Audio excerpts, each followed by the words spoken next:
Glória a Deus. Meus irmãos, a paz do Senhor, amém? Amém. Te convido a abrir a sua Bíblia comigo, por favor. O livro do Evangelho de Jesus escrito por Lucas. O seu capítulo é o capítulo de número 24. Glória a Deus. É o versículo de número 20. O Evangelho de Jesus escrito por Lucas, capítulo de número 24. Nós leremos o versículo de número 30, por gentileza. Maravilhoso. Enquanto você localiza, eu quero louvar a Deus por essa oportunidade de estar junto com vocês, a fim de adorar e bendizer o nome de Jesus. Aleluia. Louvo a Deus pela vida do pastor Fábio, juntamente com a sua esposa, pastor Kira, que o bom Deus Cristo venha abençoar a vida de vocês. Para mim é uma alegria poder estar nessa casa. Meu coração regozija em saber que o bom Deus tem feito grandes coisas, né? Bendito é o salmista que diz: grandes coisas fez o Senhor por nós. Por isso estamos alegres. Amém? Queridos, Evangelho de Jesus, Evangelho de Jesus, escrito por Lucas, capítulo de número 24. Nós leremos a partir do verso de número 30. Quem encontrou, diga amém. Amém. Escrito assim está o texto. E aconteceu que quando estava à mesa, ele pegou o pão e abençoou. Depois partiu o pão e deu a eles. Então os olhos deles se abriram e eles reconheceram Jesus. Mas ele desapareceu da presença deles. E disseram um ao outro: não é verdade que o coração nos ardia no peito quando ele nos falava pelo caminho, quando nos explicava as Escrituras? E na mesma hora, levantando-se, voltaram para Jerusalém, onde acharam reunidos os 11 e outros com eles, os quais diziam: de fato, o Senhor ressuscitou e já apareceu assim. Eu quero ler por mais uma vez o versículo de número 32 que diz, versículo de número 33, perdão, que diz: e na mesma hora, levantando-se, voltaram para Jerusalém. Amém? Vamos assentar em nome de Jesus. De preferência, adorando o nome do Todo-Poderoso. Amém, queridos? Que o bom Deus, por mais uma vez, abençoe a sua mensagem nessa noite. Amém? Nós bem sabemos que quando nós falamos do Novo Testamento, nós sabemos que o Novo Testamento se inicia com 3 evangelhos. Esses 3 evangelhos são considerados como evangelhos sinóticos ou evangelhos semelhantes. São esses: o Evangelho de Jesus escrito por Mateus, o Evangelho de Jesus escrito por Marcos e também o Evangelho de Jesus escrito por Lucas. Esses 3 evangelhos têm um propósito, e o propósito é apresentar a pessoa do nosso Senhor e Salvador Jesus Cristo. E o que se difere é para quem é destinado. Haja vista que quando nós falamos acerca do Evangelho de Jesus escrito por Mateus, saberemos que Mateus escreve aos judeus, Marcos escreve aos romanos e Lucas escreve a Teófilo. Porém, os 3 entram em uma concordância, por isso são semelhantes, parecidos, pois a ideia central é apresentar a pessoa de Jesus Cristo. Eles contam e relatam acerca da história do nosso Cristo, e ao saber que o nosso Cristo viveu em terra durante 33 anos, em 3 anos e meio, iniciou o seu ministério, e foi a durabilidade do seu ministério, apenas 3 anos e meio. Nesses 3 anos, nós bem sabemos que ele curou, que ele salvou, que ele fez prodígios, que ele ensinou, que ele fez coisas extraordinárias.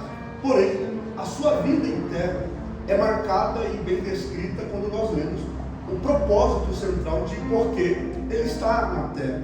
Haja vista que quando nós lemos João, capítulo de número 3, versículo de número 16, é bem verdade que entendemos que há um propósito. Haja vista que quando Jesus escreve a Nicodemos, ou melhor, quando Jesus está falando a Nicodemos, ele vai dizer que Deus amou o mundo de tal maneira que deu o seu Filho unigênito, para que todo aquele que nele crer não pereça, mas tenha vida eterna. Esse foi o maior propósito de Jesus em terra. Ele foi o Cordeiro Pascual. É por conta dele que nós estamos aqui. Ele morreu na cruz do Calvário para nos dar vida e vida com abundância.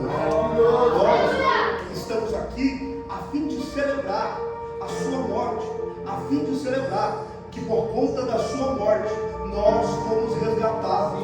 Ele tomou o nosso lugar, Ele tomou as nossas dores, e pelas nossas pisaduras nós fomos sarados.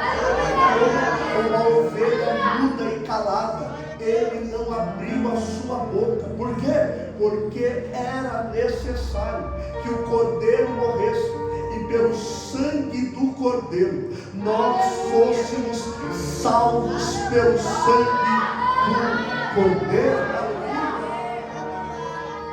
Porém, nós bem sabemos, nós celebramos a sua morte, haja vista que a morte trouxe para nós vida, e vida com abundância.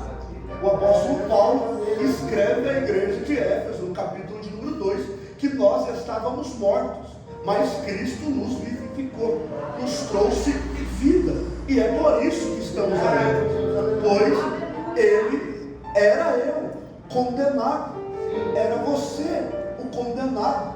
A cruz era para nós, mas Ele tomou o nosso lugar. Sabemos nós que o nosso Cristo se entrega na quinta-feira, e passando-se 3 dias, no domingo de manhã, as Marias vão ver até o túmulo, e como foi bem dito aqui pelo pastor Fábio, a pedra estava removida, e alguns textos vai dizer que o anjo aparece a ela perguntando o porquê procura dentre os mortos aquele que vivo está. Eu amo isso, porque quando nós olhamos para essa ideia, se cumpre o que o salmista diz no Salmo de número 30, verso de número 5, dizendo: o choro pode durar uma noite toda, mas a alegria vem pelo amanhecer. Tem alguém que chorou quinta, tem alguém que chorou sexta, tem alguém que chorou sábado, mas no domingo de manhã a pedra estava removida. O meu mestre, o teu mestre está vivo. A igreja agora agradece pela morte, mas também adoramos porque aquele que morreu ao terceiro dia ressuscitou. Onde está teu aguilhão, ó morte? Ele ressuscitou.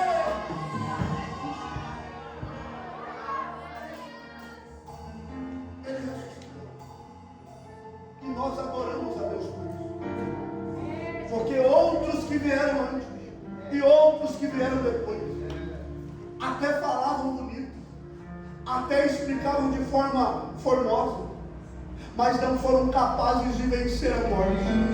Mas o nosso Cristo venceu a morte.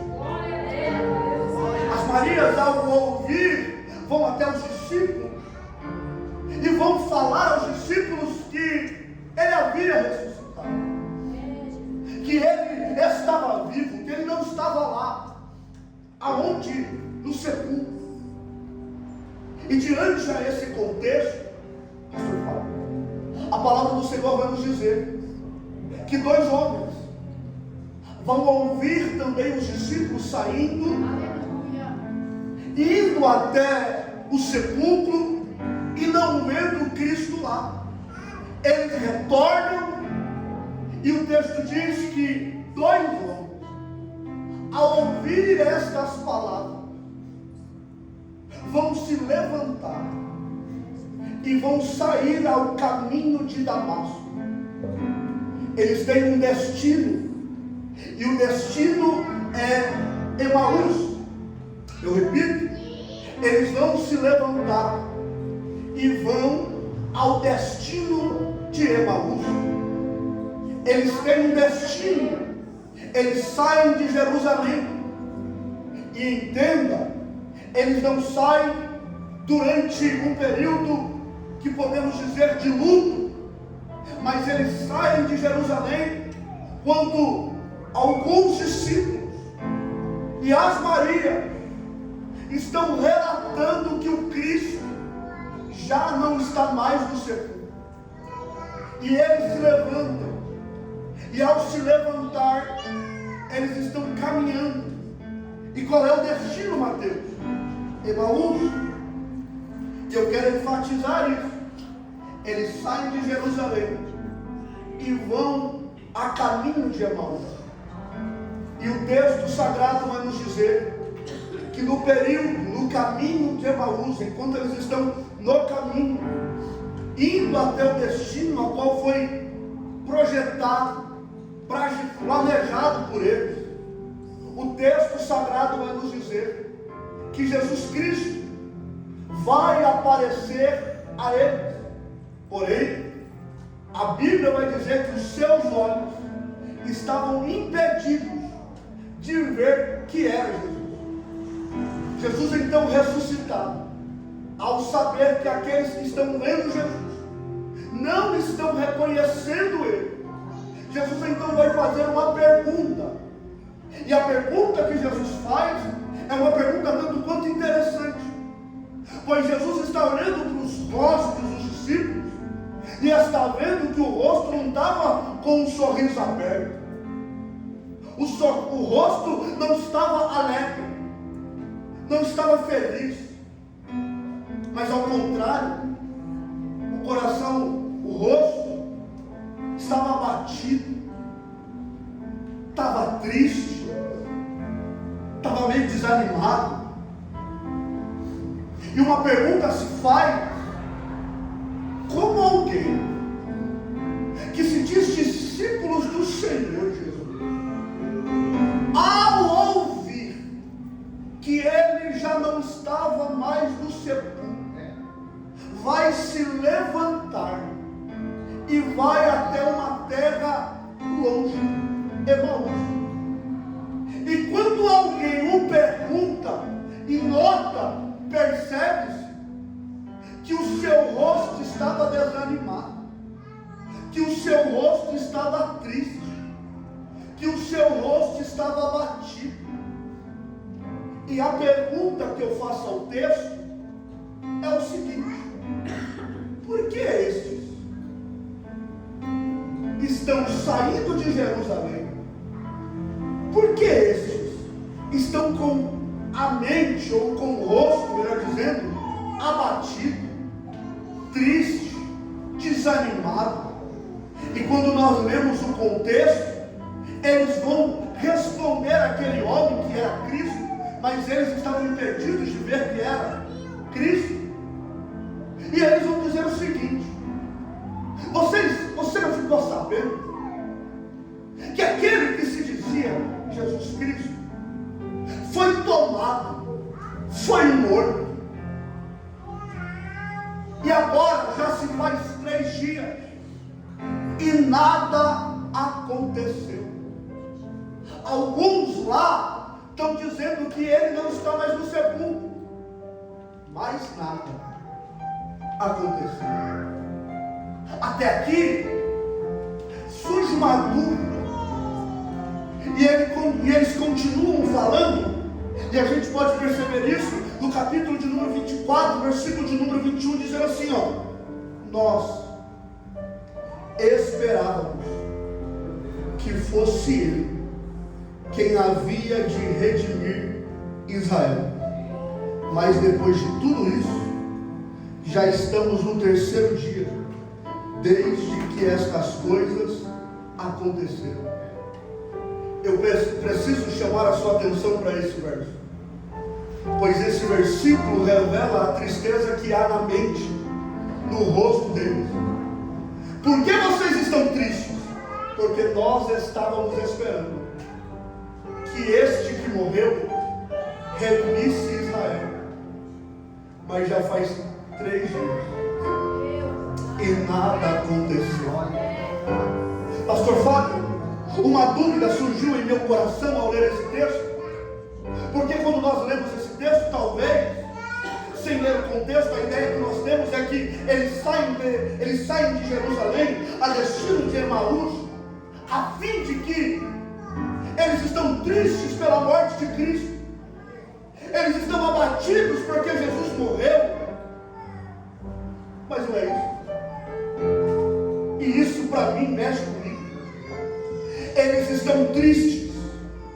Eles estão desanimados. Eles estão, de certo ponto, frustrados. Porque Jesus Cristo não fez o que eles estavam esperando que Ele pudesse fazer. Espera aí. Mateus, você está querendo dizer para mim que esses homens saem de Jerusalém e vão para Emaús só porque eles tinham uma expectativa sobre aquilo que Cristo poderia fazer, e Cristo não fez aquilo que eles estavam esperando que fizesse, e porque eles estão frustrados, eles estão saindo de um ambiente, eita glória, e estão indo para Emaús? Exatamente. Esses homens não estão saindo de Jerusalém porque Cristo morreu. Esses homens não estão saindo de Jerusalém porque está abatido pela morte do Cristo. Mas eles estão saindo de Jerusalém a fim de ir a Emaús, pastor Fábio, porque os planos, os projetos, os sonhos, as expectativas que eles tinham foi frustrado. E Jesus falou comigo: Mateus, quantas das vezes vocês estão saindo de lugares que não eram para sair, porque aquilo que vocês esperavam que eu fizesse foi frustrado? Eu vou repetir isso aqui. Nós estamos, muitas das vezes, tendo um diagnóstico dos discípulos de Emaús, saindo de ambientes que não era para sair, porque os planos, os sonhos, os projetos, as expectativas foram frustrados. Eu sinto uma graça de Deus para pregar aqui. Há pessoas que estão saindo de ambientes que não eram para ter saído. Há pessoas que saíram de lugares que não eram para ter saído. E se a gente perguntar o que aconteceu, é que ele não fez aquilo que eu queria que ele fizesse. Ele não fez aquilo que eu esperava que ele fizesse.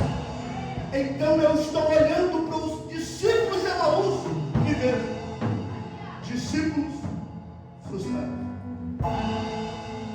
E isso aqui mexe com o meu coração. Sabe por quê? Porque quantas das vezes nós já estamos saindo de lugares, de ambientes, de cenários, que já está tudo pronto para que a gente viva algo extraordinário.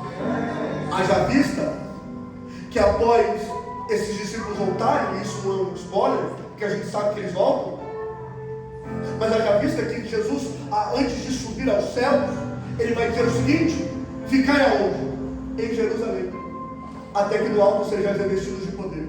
Então peraí, o texto me mostra mais problema ainda, porque eu estou vendo alguém saindo de um ambiente que seria um palco daquilo que Deus ia fazer, e está saindo porque se frustrou, está saindo porque os projetos foram frustrados, está saindo porque aquilo que a gente esperava não deu certo. E quantas das vezes a gente está vivendo como ele, saindo de lugares que não era para sair, porque ele me frustrou. Só que eu preciso te dizer uma coisa, que a expressão, que a ideia de frustração não lhe torna um frustrado. Posso repetir? A ideia de frustração não lhe torna um frustrado. Nós escolhemos se a gente vai ser alguém que passou por uma frustração ou nós seremos apenas um frustrado.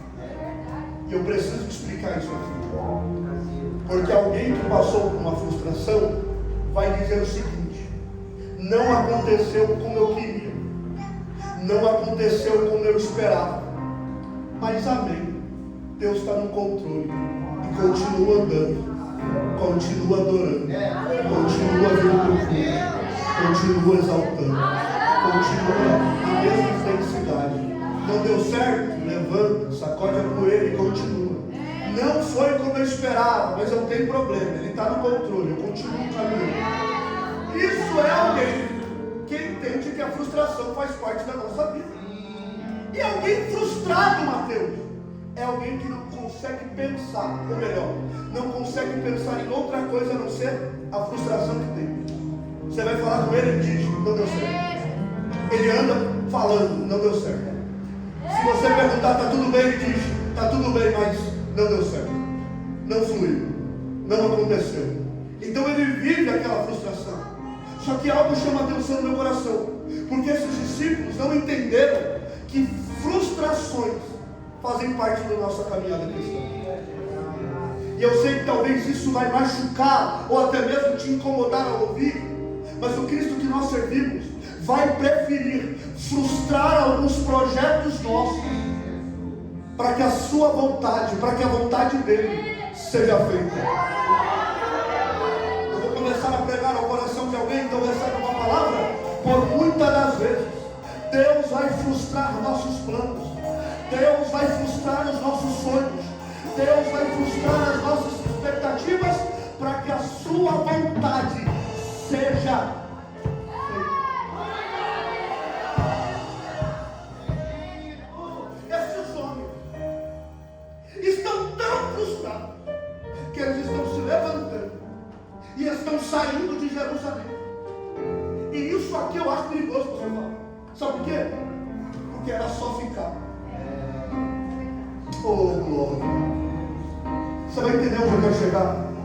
Porque eu não estou lhe dizendo que a caminhada cristã fará com que você esteja isento de frustrações. Não. Eu não estou lhe dizendo que a caminhada cristã te blindará de frustrações. Não. Por muitas das vezes, talvez, nós teremos muito mais frustrações. Porque nós servimos um Deus que faz. Só que quando nós estamos com frustrações, eu vou utilizar o termo de frustrados, quando às vezes nós estamos frustrados, mas nós estamos diante da presença de Deus, um Deus que não fez aquilo que eu queria, cura a minha alma, oh glória a Deus. Eu posso repetir essa palavra mais uma vez? Quando Ele não faz aquilo que eu esperava que Ele fizesse, mas eu continuo no ambiente, Ele cura a minha alma, oh glória. E aí, a gente começa a perceber, foi melhor Ele me frustrar agora, para me guardar no futuro, do que fazer meu querer agora. E lá no futuro eu caí, eu estou frustrado, mas eu continuo na presença daquele que continua.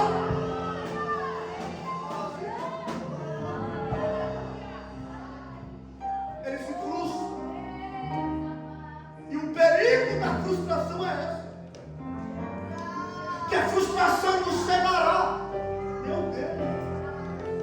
A frustração, aleluia, vai nos trazer desespero. E o desespero fará com que nós tomemos atitudes precipitadas. E olha os discípulos. E desculpa a expressão, eles não são qualquer um. São discípulos. Discípulos. Andaram com Cristo. Ouviram Cristo. Viram Cristo curar. Viram Cristo libertar. Viram Cristo fazer. Mas na hora da frustração, eles estão saindo do ambiente de Jerusalém a caminho de Emaús. E talvez no caminho de Emaús eles vão para se esconder. Eles vão, aleluia, para chorar por aquilo que não foi feito. Eles vão chorar por aquilo que não deu certo. Eles vão chorar por aquilo que eles esperavam que Cristo pudesse fazer, mas Ele não fez. Só que Cristo ressuscitou, meu irmão. E antes de Jesus ir visitar Maria, antes de Jesus ir até Pedrão, sabe aonde que ele vai? No caminho. Oh, meu Deus. E isso aqui mexe com a minha alma de uma forma tão boa. Sabe por quê? Em meio à frustração dele, tem um Cristo que está aparecendo a ele. Eu vou repetir isso aqui. Em em meio à caminhada da frustração. Talvez em meio ao caminho eles já choraram. Em meio ao caminho eles estão querendo entender que não foi feito. Em meio ao caminho eles estão querendo entender porque Cristo não fez. Talvez em meio ao caminho eles estão querendo entender porque por muitas das vezes a gente não vai entender. Mas durante o caminho tem um Cristo que aparece a ele. E aí eu entendi uma coisa, que lá fora, quando você se frustra, você não serve mais. Quando você se frustra, você é descartado. Mas aqui é diferente. Vou repetir, aqui é diferente. Porque no caminho da frustração tem um Cristo que está marcando o encontro. Glória a Deus. Eu posso declarar essa palavra ao coração de alguém que tem uma mão para levantar uma boca para dar glória a Deus. Deus está dizendo, no caminho da frustração eu te encontro.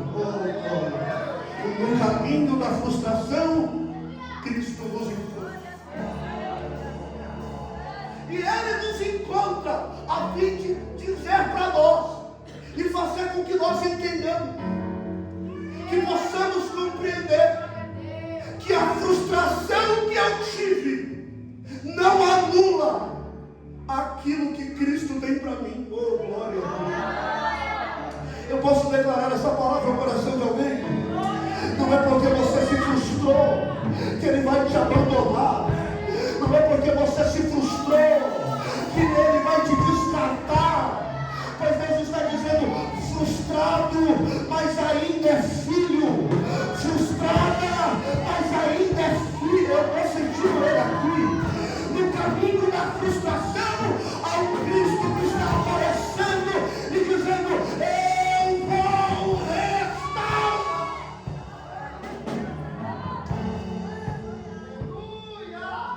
Oh, glória.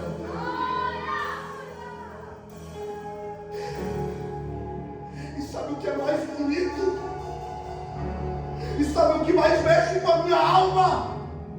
É que quando Cristo aparece a eles, Cristo não vai querer explicar.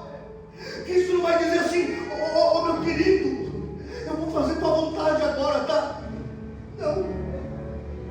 Ele aparece mostrando que a vontade dele foi feita e que a vontade dele foi necessária. É Ele dizendo, é Ele querendo mostrar para nós. Não é porque você está chorando que eu vou mudar aquilo que eu já declarei. Não é porque você está lamentando que eu vou mudar a minha vontade sobre a tua vida. Não é porque você está lamentando que a minha vontade vai mudar. Mas você precisa entender que em meio às decepções, em meio às tristezas, em meio às frustrações, a minha presença estará com você. Eu sei que talvez essa verdade nova, essa verdade talvez incomode, mas o Senhor me coloca nesse altar para dizer que por muitas das vezes a gente vai se decepcionar, mas a presença dEle, tem alguém comigo nessa noite? Eu estou pregando aqui, não para pessoas que nunca se decepcionaram, não para pessoas que nunca se frustraram, mas para pessoas que já oraram e ouviram não de Deus, que já clamou e Deus disse não, que já disse Deus por favor e Deus disse não. Aí Deus me coloca nesse altar para dizer, o meu não te guarda, o meu não te livra, o meu não é cuidado.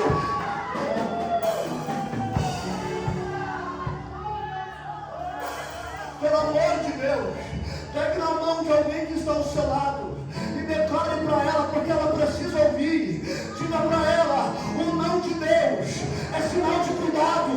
O não de Deus é livramento da tua alma. O não de Deus, ainda há um Deus que cuida. Oh, glória! Há uma resposta de oração para alguém. Deus está respondendo a oração de alguém. E lá vai, para tu entender o que é resposta de oração, você dobra o joelho e pergunta para Deus, por que não? Você dobra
Não quero.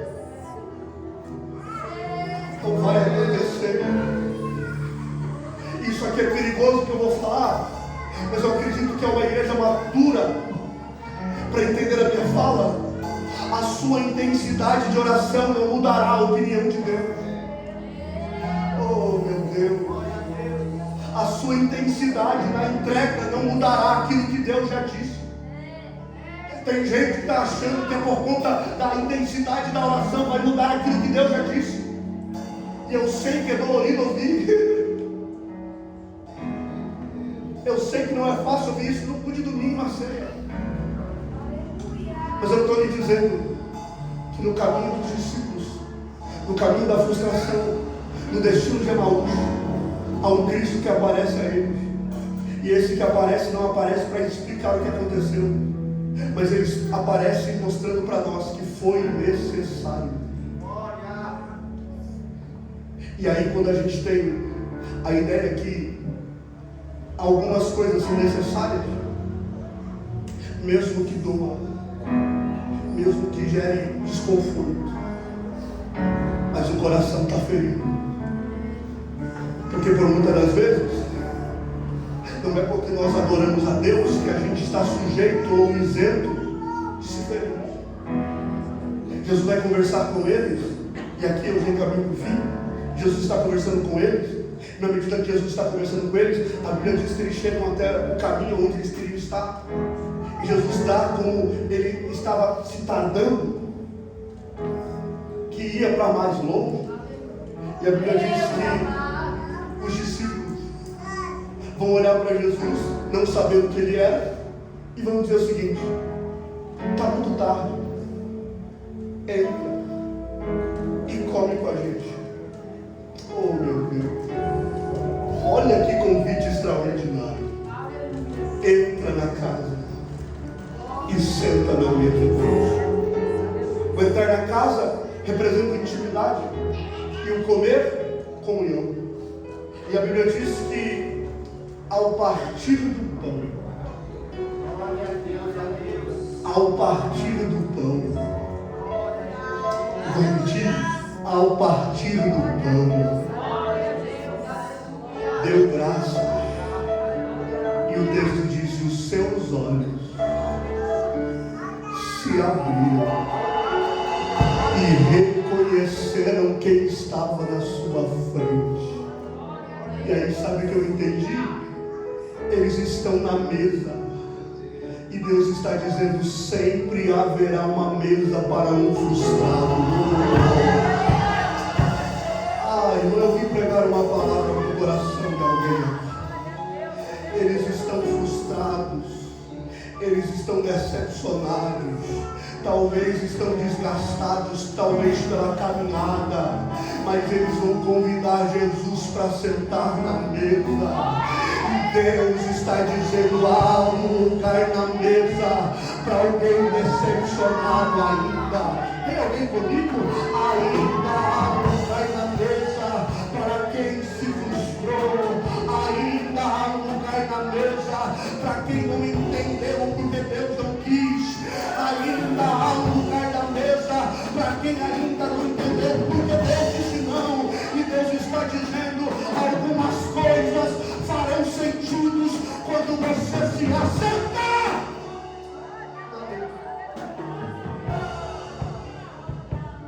Tem lugar na mesa. E rapidamente, quando eles se assentam à mesa, a gente percebe que Jesus faz 4 coisas. Primeiro, o texto diz que partindo do pão, os olhos se abrem e reconheceram que era Jesus. Segunda coisa, os corações ardiam enquanto ouviam as Escrituras. Terceira coisa, eles se levantam e retornam a Jerusalém. Quarta coisa, eles proclamam que Jesus realmente ressuscitou. E olha o ensinamento. Primeiro, eles reconhecem que era Jesus. Aí sabe o que eles percebem, pastor Fábio? Em todo o caminho, Ele estava comigo. Quando os olhos se abrem, eles começam a perceber, no momento, na caminhada mais triste da minha vida, quando o meu coração se decepcionou, quando o meu coração frustrou, você está comigo? E eu não percebia, mas na mesa, os meus olhos se abriram e eu entendi que em todo o caminho eu não estava sozinho. Mesmo frustrado, eu não estava sozinho. Mesmo decepcionado, eu não estava sozinho. A presença dele estava comigo. Glória a Deus. E o Senhor Deus está dizendo ao meu e ao seu coração: você nunca esteve sozinha, você nunca esteve sozinho. É porque às vezes a mesa vai te revelar isso. Ao sentar à mesa, ao partir do pão, ele vai te fazer lembrar. Quando você caiu, eu estava lá. Quando você chorou, eu estava lá. Quando você pensou em cair, em desistir, ele estava lá. Seus corações ardiam enquanto ouviam as Escrituras. É em média do quê? Não foi à toa que os nossos corações se arderam. É basicamente algo que parou de arder, algo que parou de queimar. O fogo que havia parado pelo caminho, ele fez arder novamente. Sabe o que é isso? É quando uma vela está quase se apagando, sabe? Está quase se apagando. Aí alguém pega o fósforo e liga a vela de novo.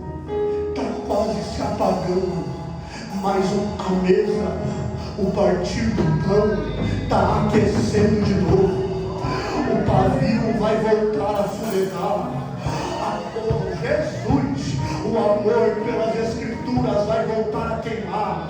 O coração vai voltar a arder, porque a frustração até tentou apagar o pavio que fumega, mas Deus está dizendo: no partir do pão e no assentar à mesa, o que estava querendo parar vai voltar, vai voltar, vai voltar, vai voltar. Tem alguém com a mão levantada para adorar comigo? Deus está dizendo: ei, canela de fogo, lembra quando eu te tomava nos mistérios, quando o seu idioma era só língua estranha, mas a frustração tirou essa língua estranha da tua boca. Mas Deus me colocou aqui para dizer: no partir do pão, assentar a Deus, o coração vai voltar a si. Terceira coisa, e eles se levantaram e retornaram. Isso aqui me pega muito. Sabe por quê, irmão? Porque isso é a terceira coisa unificada em Deus. Pastora, ele se levantou. E toda vez que a Bíblia fala sobre se levantar, não é apenas o sentido literal da coisa. Porque já eu observo a palavra e você vai se levantar. Mas tem hora que a ideia que a Bíblia está trazendo é uma ideia de posicionamento. Oh, Jesus! Então, peraí, no partir do pão, no assentar à mesa, eles estão se levantando, eles estão se posicionando. E o melhor de tudo é, eles não se posicionam apenas para se posicionar, eles se posicionam para retornar. E retornar para onde? Para Jerusalém. Lembra que eu disse no início da minha fala que às vezes tem gente, por conta da frustração e decepção, está largando tudo e está saindo do lugar onde nunca deveria ter saído? E Deus está dizendo: tem coisa que é só o partir do pão que resolve, e o sentar na mesa que resolve. No partir do pão, no assentar à mesa, eu te coloco na posição de novo, e você volta para o lugar onde você nunca deveria ter saído. Você consegue levantar uma das mãos para receber essa palavra? Deus está dizendo: essa noite não é uma noite qualquer. Vou repetir: essa noite não é uma noite qualquer. Vou repetir de novo: essa noite não é uma noite qualquer. É noite de quê? É noite de partir do pão e assentar à mesa. E Deus está dizendo: depois desse culto, você se posiciona e volta para o lugar.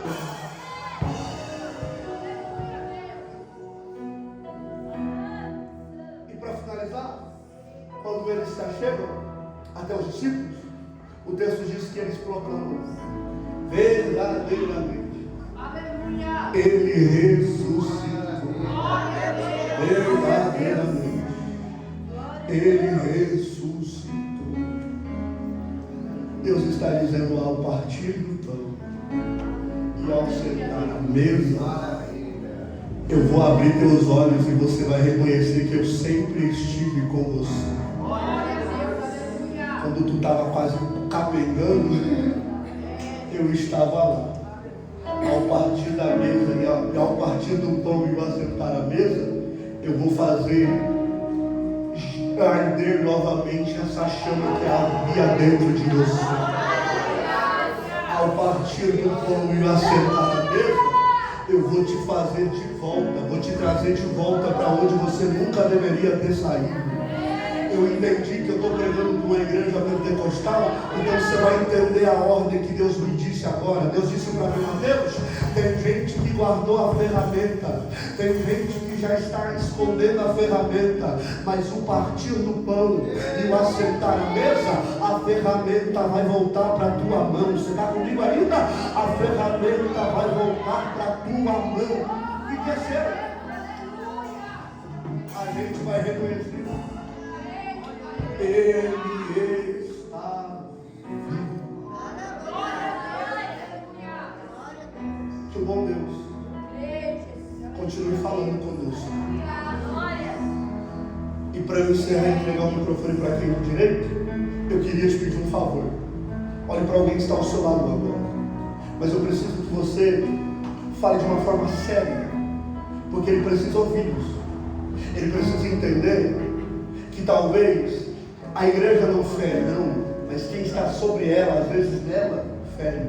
E talvez ele está ferido, talvez ele se machucou, talvez alguém tirou ele da mesa, disse você não é digno, você não é digno, mas tu vai olhar para ela, tu vai olhar para ele hoje, e vai dizer o seguinte: ainda, fala para ela, ainda, fala mais forte ainda, fala ainda. Tem lugar na mesa. Tem lugar na mesa. Tem lugar na mesa. Tem lugar na mesa. Tu pode encher essa casa de glória por alguns minutos, mas alguns já estão sentados.